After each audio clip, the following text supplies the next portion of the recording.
velando, pendiente, que en ningún momento nos comportemos fuera de la vocación a la que fuimos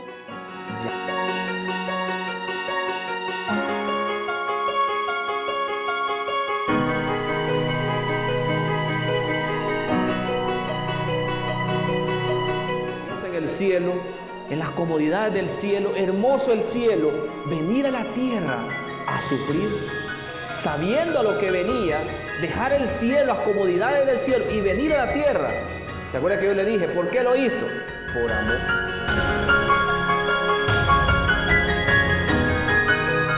El padre, en vez de castigarlo, de decirle, hijo, vas a ver, y voy a tomar de este ejemplo para tu hermano mayor que no vuelva a hacer esto. El padre dice que corrió, dice, se compadeció a abrazar a su hijo.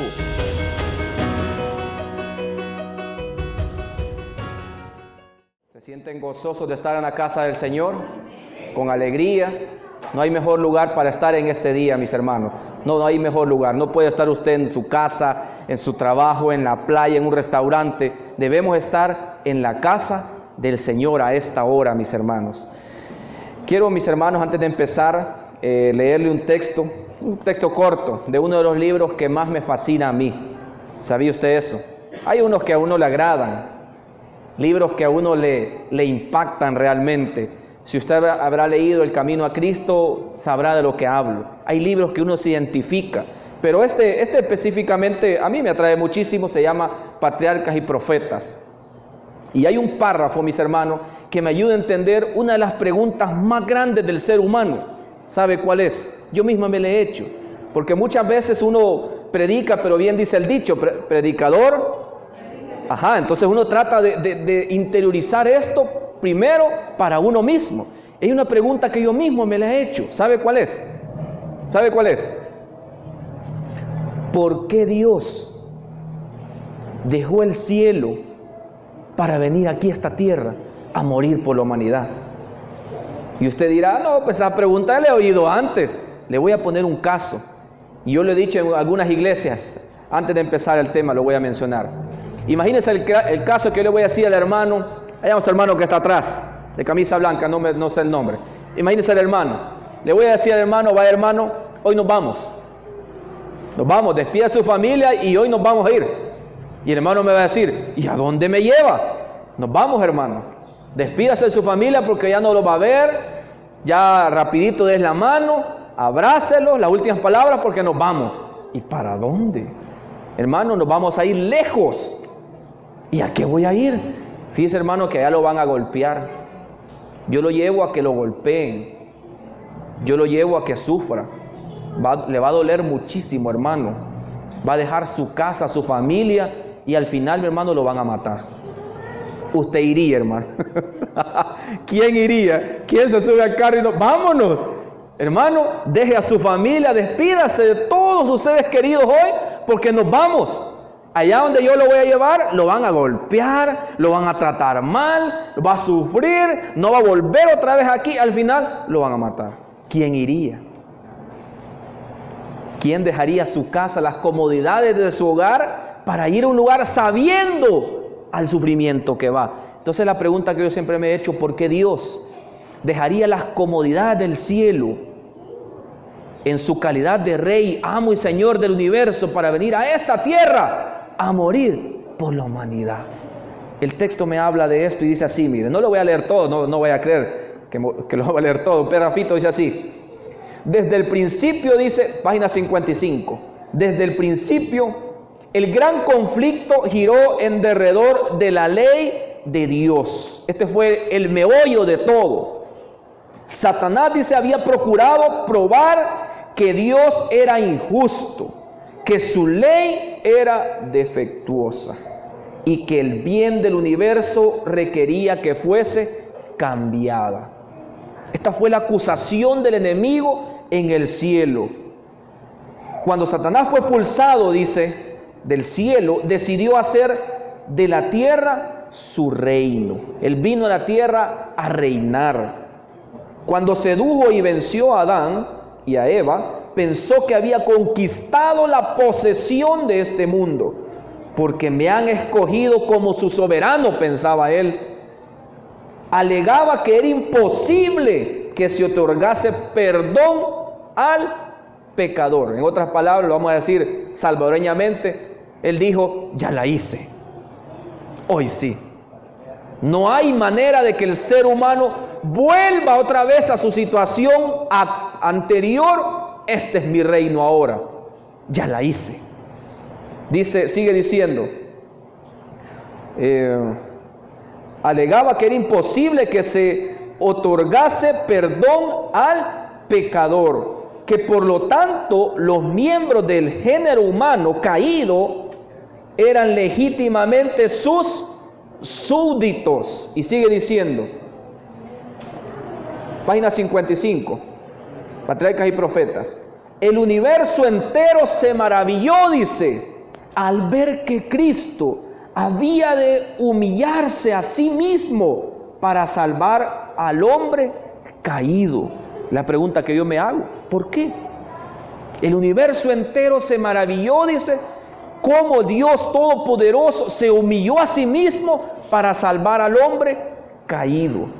El hecho de que aquel que había pasado de una estrella a otra, de un mundo a otro, dirigiéndolo todo, satisfaciendo mediante su providencia las necesidades de todo orden de seres de su enorme creación, consistiese en dejar su gloria para tomar sobre sí la naturaleza humana. Era un misterio que todas las inmaculadas inteligencias de los otros mundos deseaban entender. ¿Por qué? ¿Por qué esta tierra? Si el universo es tan grande y los científicos han estudiado que es tan extenso, ¿por qué la tierra?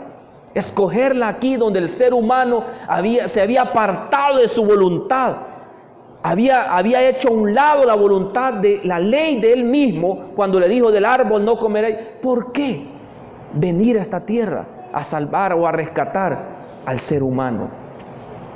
Dice acá el texto, termina diciendo que todas, dice, las inmaculadas inteligencias de otros mundos desean, dice, entender. ¿Por qué? ¿Dejaría usted su hogar? ¿Dejaría usted su hogar? Si yo le digo, vamos a ir a sufrir. Difícilmente. ¿Por qué? Porque uno desea estar bien, paz. Se van conmigo, ellos dijeran, nos vamos porque ya le va a esperar riqueza, va a una casa, ya es mejor, una vida mejor. Pero si yo le digo que va a ir a peor, nadie iría. Así le pasó a nuestro Señor Jesucristo. Dejar el cielo y venir a la tierra sabiendo a lo que venía por una razón. ¿Sabe cuál es? ¿Sabe cuál es? Por amor a sus hijos. Vamos en esta mañana con este texto que acabamos de leer a buscar los primeros textos de la meditación de esta mañana. Libro de Hechos capítulo 2, versículo 37. Hechos capítulo 2, versículo 37. Ahí vamos a empezar la meditación de hoy. Le voy a pedir que busque su Biblia, ¿verdad? No la deje a un ladito, todos leyendo. Tiene que haber traído su biblita, no la voy a dejar en la cartera, a la par, en la banca, sino que todos leyendo. Hechos. Dice el libro de Hechos, capítulo 2, que el ministerio de los apóstoles estaba ya iniciando, ya ellos habían sido llenos del Espíritu Santo y eran las primeras predicaciones. Versículo 37. Al oír esto, dice, es decir, las palabras que ellos estaban enseñando, ¿qué pasó con las personas? Se dolieron de corazón, dice mi versión. Se compungieron, dice la hermana. Y preguntaron a Pedro y a los otros apóstoles, hermanos, ¿qué haremos ahora? Danos el primer paso a seguir, ¿y ahora qué hacemos? Pero antes de ello, dice que estas personas se dolieron de corazón. Yo le pregunto a usted, ¿cómo es este dolor del corazón? ¿A qué viene? ¿Por qué les dolió el corazón a ellos? Se sintieron culpables, se sintieron indignos, se sintieron necesitados, mis hermanos, de Dios. Una de las cosas que yo siempre he mencionado en todo lugar, debe cada día sentir la necesidad de su Creador. Y ya lo mencionaba la lección, quizás por eso se me vino eso a la mente, que cuando el ser humano se siente autosuficiente, ¿usted cree que le va a ir bien? Cuando usted, mis hermanos, deja de buscar a Dios por una necesidad, ¿cree que le va a venir bendiciones? ¿Va a ser éxito en su vida? Le van a venir fracasos, fracasos. El ser humano, mis hermanos, cada día debe sentir necesidad de su Creador. Y si no la siente, está perdido, correcto. Esta persona, mis hermanos, dice que al escucharlo se dolieron de corazón. Ahora, ¿quiénes se van a doler de corazón? Los pecadores, todos. Aún nosotros que estamos dentro de la iglesia, nos debería doler el corazón. ¿Cree usted que nos debería doler el corazón? Sí. Claro, porque somos pecadores, mis hermanos, somos seres humanos, creados, que necesitamos a cada momento de Dios. El hecho, por ejemplo, en mi caso, voy a hablar de mí, el hecho que esté al frente aquí, que me ha traído un saco y todo, no quiere decir nada. Dentro del saco, mis hermanos, hay un ser humano que necesita de Dios. Y ahí sentado hay otro ser humano que debe sentir la necesidad de Dios. Si no la siente, correcto. ¿Entiende usted el texto?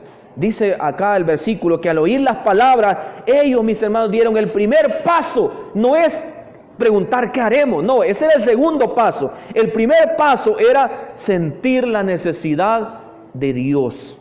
Preguntarse ellos o manifestar que estaban dolidos de corazón. Hay un hermano, mis hermanos, que yo... Gracias. Hay un hermano, voy a seguir en lo que le pone batería. Hay un hermano, mis hermanos, que yo conozco. Yo lo mencionaba ya en la lección, que él está tratando de dejar el vicio. Un vicio, yo no le deseo a nadie. Es la esclavitud, la cárcel más grande que puede haber en las personas, hombres y mujeres. El vicio, sea el que sea, mis hermanos, porque es una trampa tan fuerte el enemigo que muchos no logran salir de ahí. Pues él está luchando, gracias hermano, él está luchando por salir, está luchando, mis hermanos, y gracias a Dios pues va caminando. Y un día en la PC, cuando mencionábamos parte de esto, él decía, mire, yo logro entender ese dolor de corazón, porque uno siente dolor cuando se ha equivocado, decía él. Cuando yo recuerdo las veces que tomé esa botella, siento aquello, un puñón en mi corazón, decía, y ahí viene mi dolor en el corazón. Yo sé que le he fallado a Dios, decía. Ahora, ¿cuántos nosotros le hemos fallado a Dios? ¿Cuánto le hemos fallado a Dios? Me va a decir usted, bueno, pero ese es él. Yo no he agarrado una botella, no hermano, ese no es mío. Pero le hemos fallado a Dios. Y si usted no siente que le ha fallado a Dios, entonces... Como decía el hermano, estamos perdidos. Debemos sentir, mis hermanos, a cada día ese dolor en el corazón, esa necesidad de llenarnos de Dios. Debemos sentirnos como vasos vacíos, que necesitamos que Dios sea el que lo llena. ¿De qué sirve un vaso lleno? Si viene un vaso lleno y ya no lo puede llenar Dios, ya está lleno, ya logró todo. Ya está, éxito en su vida, ya tiene todo lo que quería, ya solo está esperando la muerte, está un vaso lleno. ¿Qué más tiene Dios que llenar ahí? Debemos venir ante la presencia de Dios como vasos vacíos, para que Dios lo llene de su Espíritu Santo. Siempre el libro de Hechos, pero avanzamos un poquito más, capítulo 3, versículo 19, 3:19. Versículo 3:19, dice así. Así dice que arrepentíos y qué, convertíos, para que sean borrados, dice que vuestros pecados. Y oiga esto, dice, y vengan los tiempos de qué, de refrigerio de la presencia del Señor. ¿Qué es estos tiempos de refrigerio? ¿Cómo entiende usted estos tiempos de refrigerio? ¿Qué es un refrigerio? Vamos a poner el caso, vamos a ir así. ¿Qué es un refrigerio? Cuando usted tiene, por ejemplo, tiene sed, está cansado, tiene sed, usted viene y le dan un refrigerio, le dan un fresquito, no gaseosa, sino que le dan un fresquito, una limonadita con hielito, y eso usted se lo toma, eso le reconforta. ¿Se siente mal? No, se siente bien. El cuerpo se siente alimentado, siente usted tranquilidad. ¿Por qué? Porque tiene algo que usted antes no tenía. ¿Qué son estos tiempos de refrigerio, mis hermanos? Cuando una persona se siente dolida de corazón, no está tranquila. Cuando una persona se siente dolida de corazón, no está tranquila. Siente algo, una inquietud en su corazón de que algo no está bien. Y por eso, mis hermanos, hay personas que sin necesidad de estudio bíblico busca una iglesia. ¿Por qué? ¿Qué lo lleva a él a venir a la iglesia y tocar y decir: mire, disculpe, puedo entrar, no conozco a nadie, pero me quiero sentar, disculpe? Se bautiza y viene a la iglesia solo. ¿Por qué? Porque tiene una necesidad. Y cuando conoce de Dios, mis hermanos, eso se le vuelve un refrigerio, una paz, una tranquilidad. Cuando uno se duele del corazón, siente, mis hermanos, que le ha fallado a Dios y lo busca de corazón, Dios le da esa etapa en su vida que viene a ser la mejor, porque es su refrigerio. ¿Se comprende lo que decimos? ¿Se comprende, mis hermanos? Dice así, libro de 2 de Corintios, capítulo 5. 2 de Corintios, capítulo 5. Versículo 19. 5:19.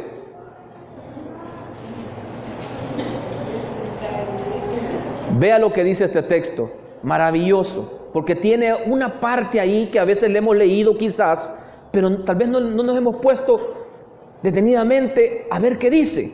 Solo leerla, pero ya analizarla quizás lo vamos a hacer ahora. Dice así, versículo 19, porque Dios dice que estaba en Cristo. ¿Qué estaba haciendo? Reconciliando al mundo. Y mire lo que dice. Dice que estaba reconciliando al mundo, no atribuyendo a los hombres sus pecados. ¿Qué quiere decir esto? Que dice que Él estaba reconciliando al mundo, no atribuyendo a los hombres sus pecados. ¿Qué quiere decir? Perdonándolos. Pero cuando dice no atribuyéndoles sus pecados, ¿qué quiere decir? No acusándolos, correcto. No poniéndole enfrente los pecados que el ser humano ha cometido. Y eso hay que entenderlo, porque cuando estamos dentro de la iglesia, mis hermanos, aún cuando la persona va a venir a la iglesia por primera vez, piensa la primer duda del enemigo. El enemigo siempre trata de poner dudas, así como en la época de Adán. No, si come, lo que pasa es que si no come, si come, Dios sabe que te vas a hacer como ellos, come, eso es mentira. La duda. Cuando la persona viene a la iglesia o empieza a conocer, la primera duda es: no busques qué estás haciendo, eso Dios no te va a perdonar. Mira tu vida que has llevado, has estado pero en lo más bajo y Dios no te va a poder perdonar. Vaya los hermanos allá ellos, porque pues sí, Dios los perdona porque pecaditos pequeños, pero mírate tú. Y eso, mis hermanos, tiende a darle vueltas en la persona. ¿Será que Dios? No, es que yo estoy perdido, ya hoy sí yo ya estoy, y al final me voy a terminar muriendo de esto. Allá mi mamá, mi familiar, mi primo, ellos tal vez sí, pero para mí en la iglesia no, esto no es para mí. Pero la Biblia me enseña otra cosa, que dice que Dios estaba reconciliando al mundo, dice, no atribuyendo a los hombres sus pecados. No acusándolos con el dedo acusador, así: tú has hecho esto, tú has hecho lo otro, tú te equivocaste, tú saliste con la compañera de trabajo, tú te fuiste a ocultar con la vecina, tú esto. No, Dios no es así. Dios no le acusa directamente los pecados de cada ser humano. Mire, qué hermoso es Dios. ¿Cómo sería la vida si Dios nos acusara a nosotros? ¿Dónde estaríamos tanto que tendríamos que Dios nos acusaría? ¿A dónde iríamos a parar? Pero Dios dice que en su gran amor no nos acusa de nuestros pecados. Primera de Timoteo capítulo 1, versículo 15. Primera de Timoteo capítulo 1, versículo 15.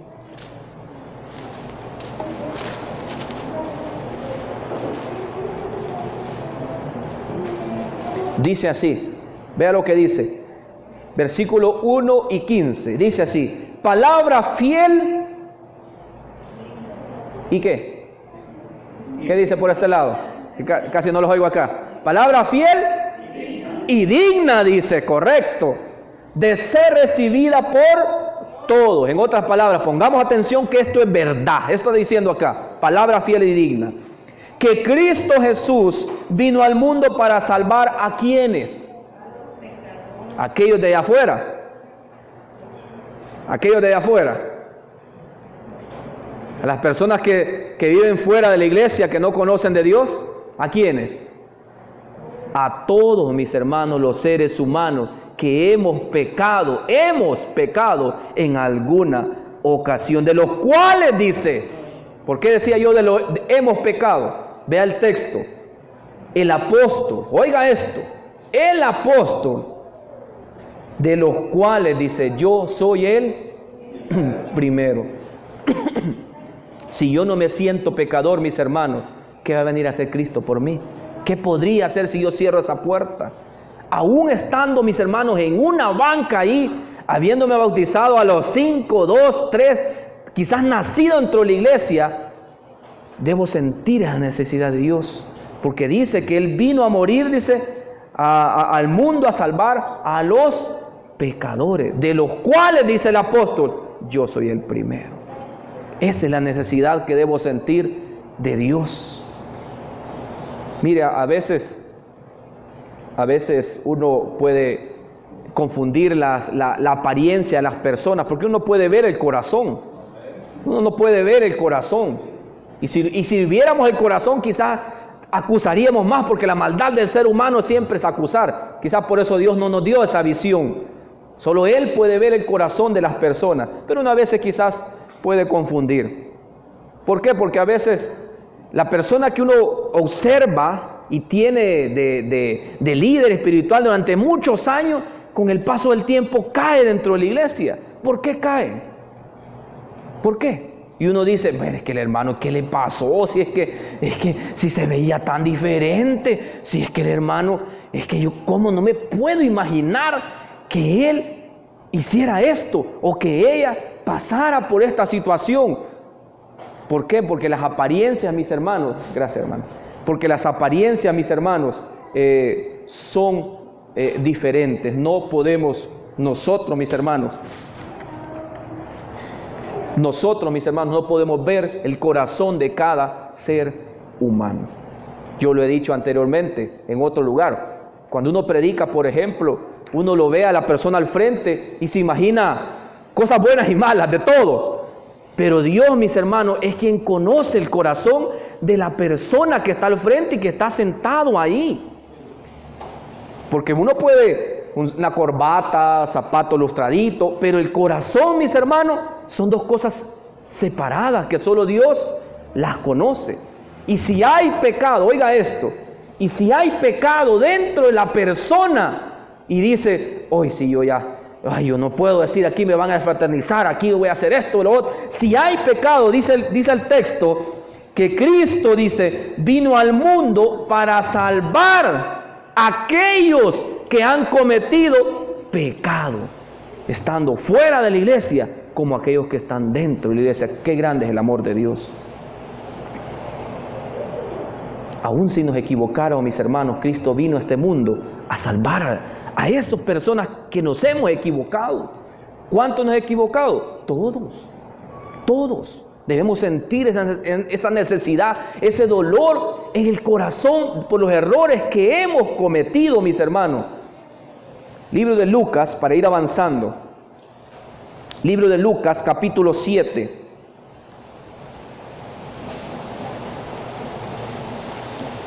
Versículo 36.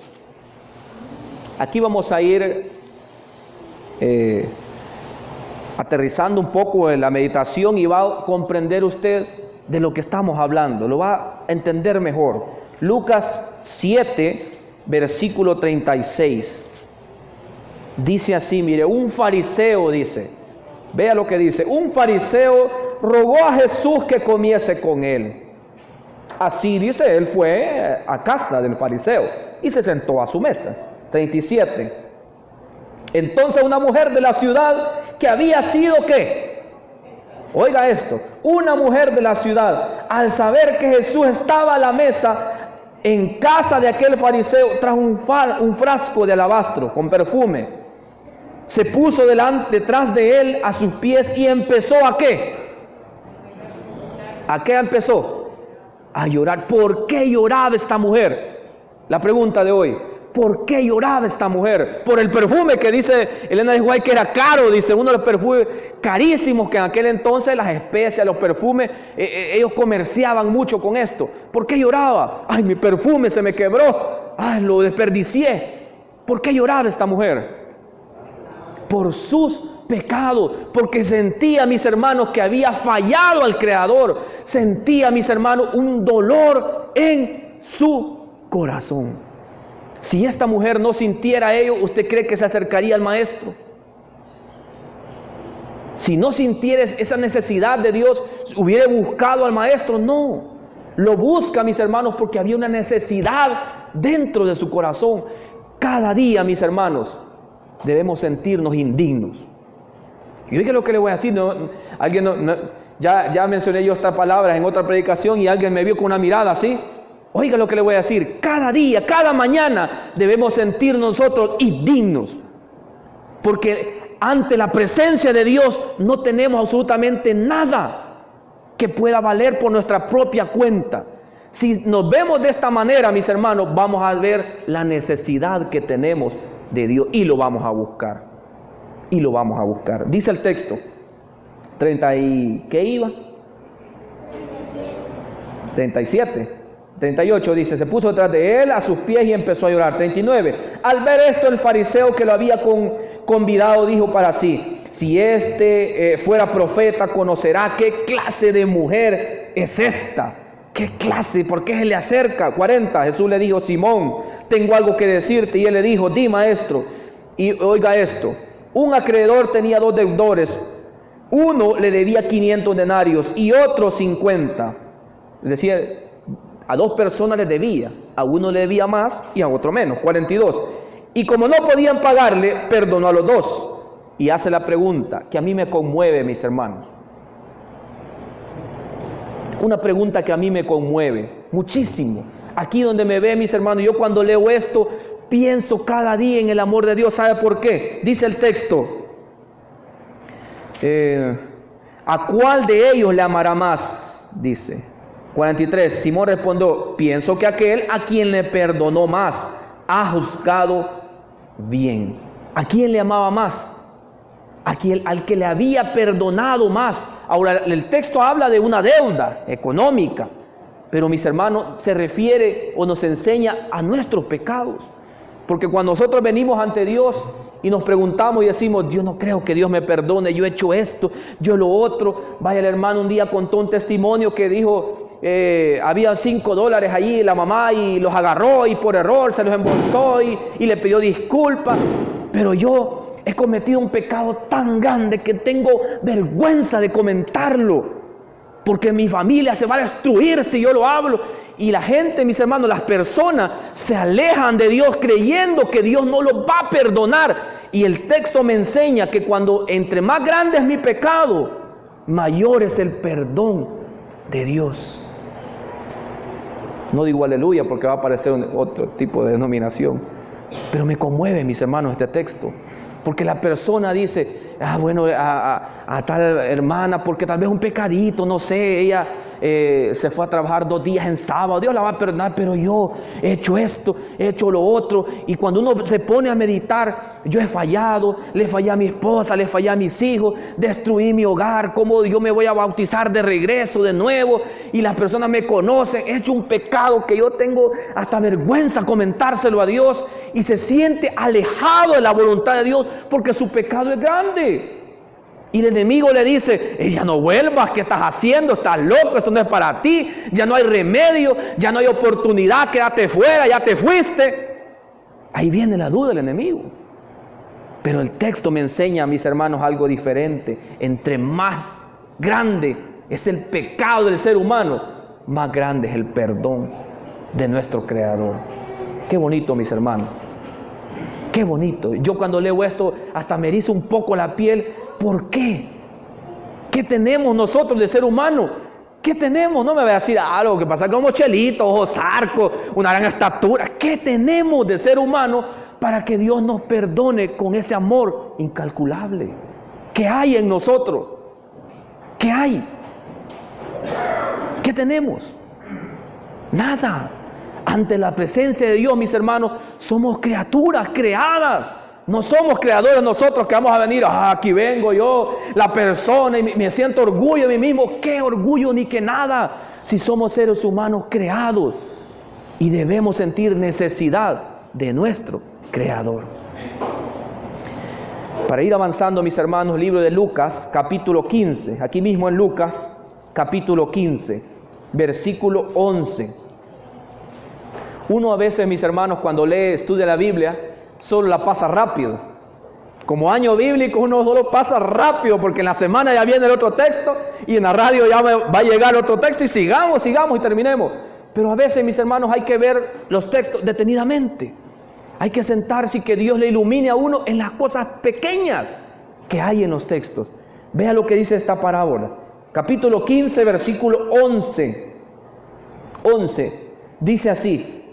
Jesús dice, siguió contando, un hombre tenía dos hijos. Un hombre tenía dos hijos.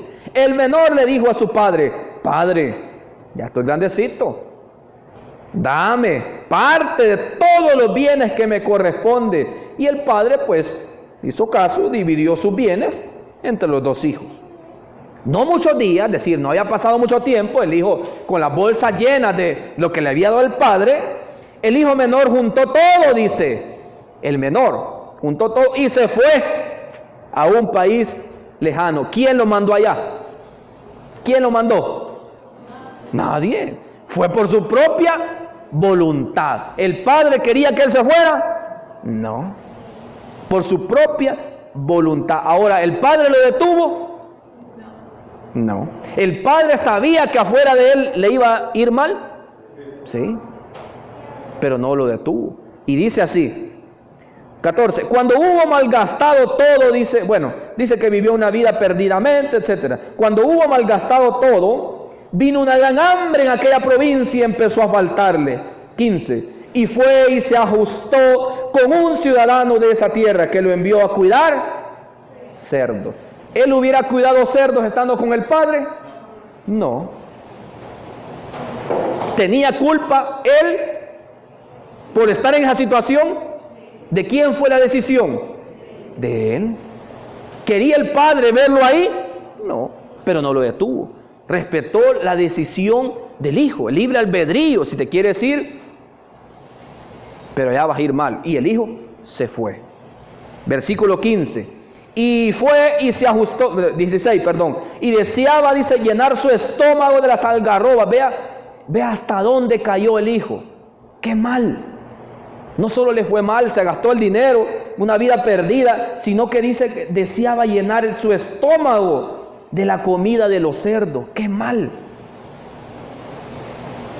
Pero nadie se las daba. O sea que no solo deseaba ahí ver los cerdos comiendo y se saboreaba, yo quisiera, y ni siquiera nadie le daba ni de eso. Estaba en una vida perdida. El hijo. Versículo 17. Al fin, después de tanto, el hijo dice que volvió en sí. ¿Qué estoy haciendo? Una palabra que tiene mi abuelo cuando se refiere a esto. Él dice, hombre, ¿yo qué estoy haciendo aquí? Así dice mi abuelo. Hombre, ¿yo qué hago aquí? Allá en mi casa, dice, le estoy. Y que estoy tirado en el suelo aquí. Él reaccionó. ¿Cuántos jornaleros en casa de mi padre tienen abundancia de pan? Y yo padezco de hambre. ¿Qué estoy haciendo? 18. Me levantaré, iré a mi padre y le diré, Padre, ¿qué? Dame más dinero porque soy tu hijo. ¿Era el hijo legítimo? Sí. ¿Era el hijo legítimo? Sí. Ahora yo le voy a hacer la pregunta. Si el hijo hubiera ido y le hubiera pedido más dinero, el padre tenía obligación de dárselo. Pues era el padre y le iba a cuidar en alguna medida. El padre, bueno, hijo, regresa, hijo, vuelve, pero, ay, hijo, te va a ir mal, hijo. Pero así como los abuelos, cuando el niño le pide sorbete, le pide esto, usted sabe que le va a ir mal, pero velo con el sorbetito y abuelo, gracias. Y, pues el padre se lo hubiera dado. El hijo reacciona, medita y dice, voy a ir. Y vea lo que va, el primer paso de este muchacho. Dice que le va a decir al padre, Padre, he pecado contra el cielo y contra ti. ¿Ve usted un dolor en su corazón que mencionamos al inicio? Esa necesidad, mis hermanos, de habernos equivocado en alguna ocasión, o quizás no estemos equivocando, es la que debemos sentir como ser humano. Si el hijo se levanta y dice, yo voy a regresar a mi papá y no es mi casa, pues no me va a echar de la casa, me voy a ir. Y a los 2 años, me voy, papá, otra vez. Y sintiera, ¿usted cree que él recapacitaría alguna vez de las acciones que hace? No, porque no sentía esa necesidad, mis hermanos. Pero cuando él se levanta y le dice, Padre, le voy a decir, he pecado contra ti, el dolor en su corazón empieza, mis hermanos, a trabajar como ser humano pecador. Y mire, dice acá, ya no soy digno de ser llamado tu hijo. ¿Lo ve contento a él? No. Lo vemos dolido en su corazón, arrepentido, mis hermanos, de sus pecados. Y todavía, mire, la humildad es tan fuerte en este joven que dice, trátame como a uno de tus jornaleros. Arrepentido de lo que había hecho. Y hay algo que le quiero mostrar. Versículo 20. Mire lo que dice el versículo 20. Ponga atención a esto que le voy a decir.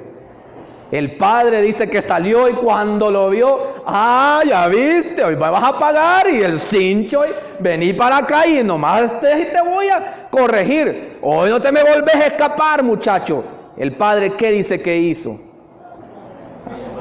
Dice, mire, oiga esto, ponga atención a esto, dice así, versículo 20. Entonces dice, el padre se levantó y volvió a casa de su padre cuando aún estaba lejos. Cuando el padre dice que estaba lejos el hijo y lo vio que allá venía el hijo, venía caminando el muchacho, dice que su padre lo vio, dice, ¿y qué? Se compadeció del muchacho que venía allá. Se le imagina a él caminando un poco afligido, con el rostro todo sucio. El padre lo vio, se compadeció, dice, y oiga esto, y dice que corrió a castigar a ese muchacho necio. ¿A qué fue? Ni vas a haber venido cuando te hubiera a castigar allá, cuando te vea. No. Por eso decía el texto, mis hermanos, que Dios estaba reconciliando al mundo, no atribuyendo a los hombres sus pecados. Porque dice que el padre corrió, se echó sobre su cuello y lo besó. Y el joven le dijo, Padre, perdóname, he pecado contra el cielo. Pero el padre, y vea que el texto, mis hermanos, el versículo 21 tiene puntos suspensivos. ¿Lo ve? ¿Qué quiere decir esto? Que el hijo estaba hablando. Estaba todavía hablando y el padre le interrumpe. Pronto, saquen el mejor vestido y vestidlo. Poned un anillo en su mano y sandalias en sus pies. Traed el becerro grueso, porque este hijo mío estaba muerto y ha revivido. Se había perdido y ha sido hallado. Y se empezaron a regocijar. Mis hermanos, este texto me conmueve mucho, porque como pecadores el hijo puede haber dicho, yo me equivoqué, mi padre, lo siento, no tengo el valor de acercarme otra vez a mi padre. ¿Cómo yo, en qué cara le voy a decir que me he equivocado, que he vivido aquí con los cerdos? Me voy a morir en algún lugar, a algún lugar que Dios me cuide. No vuelvo a ver a mi padre, no tengo voluntad. Pero dice que cuando el hijo volvió, el padre, en vez de castigarlo, de decirle: hijo, vas a ver, y voy a tomar de este ejemplo para tu hermano mayor, que no vuelva a hacer esto. El padre dice que corrió, dice, se compadeció a abrazar a su hijo. Y no le dijo: vaya, ya veniste y vas a recibir castigo. No, dice que mandó a traer el becerro porque su hijo había regresado. Amén, mis hermanos. Amén, mis hermanos. Así es Cristo con el pecador. Cuando la persona viene dolida de corazón por sus pecados, se siente en la banca, Cristo no le acusa de sus pecados, sino que corre a Él y lo abraza por su gran amor. Yo cuando leo esto, mis hermanos, me pregunto: ¿por qué? ¿Qué hay aquí que el ser humano, que Dios tanto lo anhele? ¿Por qué tanto amor? Si hay tantos universos, tantos ángeles, tantos miles y millones, un reino entero en el cielo. Ya lo dice el libro de Apocalipsis, que la ciudad celestial, una ciudad hermosa, y venir a una cruz, a un madero, a morir por la humanidad. Y todavía me habla este texto y me dice que Dios no me acusa de mis pecados, que Dios corre cuando yo me acerco a Él y me abraza. Qué maravilloso, mis hermanos. Voy a terminar esta mañana con el libro de Hebreos, capítulo 8, versículo 12. Libro de Hebreos, capítulo 8, versículo 12.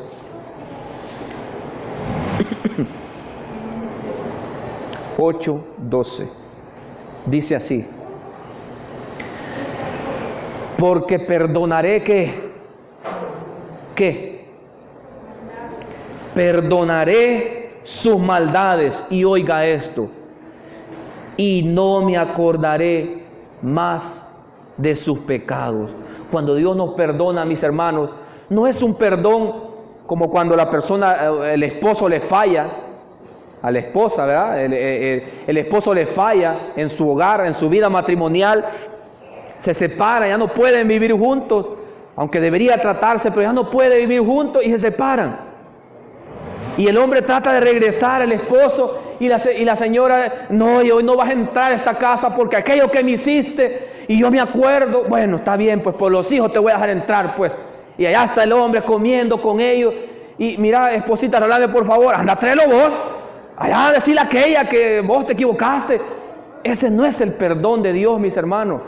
Aquel perdón que lo está a cada rato recordando es que vos hiciste, y por eso los niños son así. Por eso mirá, ahí anda con la niña, con la muchacha, con la novia, porque ha visto que... Eso no es el perdón de Dios.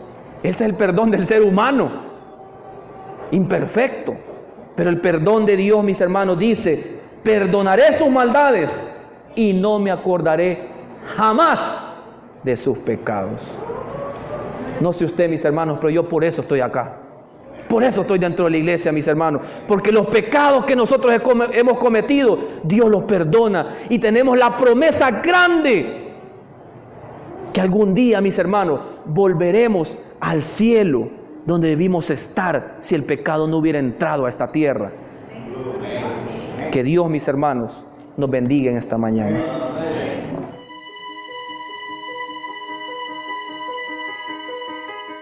Velando, pendiente, que en ningún momento nos comportemos fuera de la vocación a la que fuimos.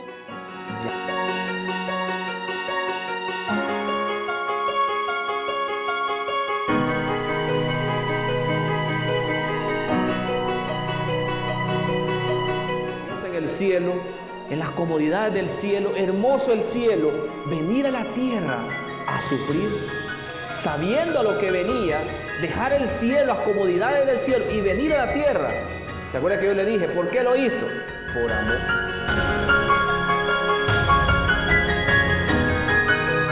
El Padre, en vez de castigarlo, de decirle: hijo, vas a ver, y voy a tomar de este ejemplo para tu hermano mayor que no vuelva a hacer esto.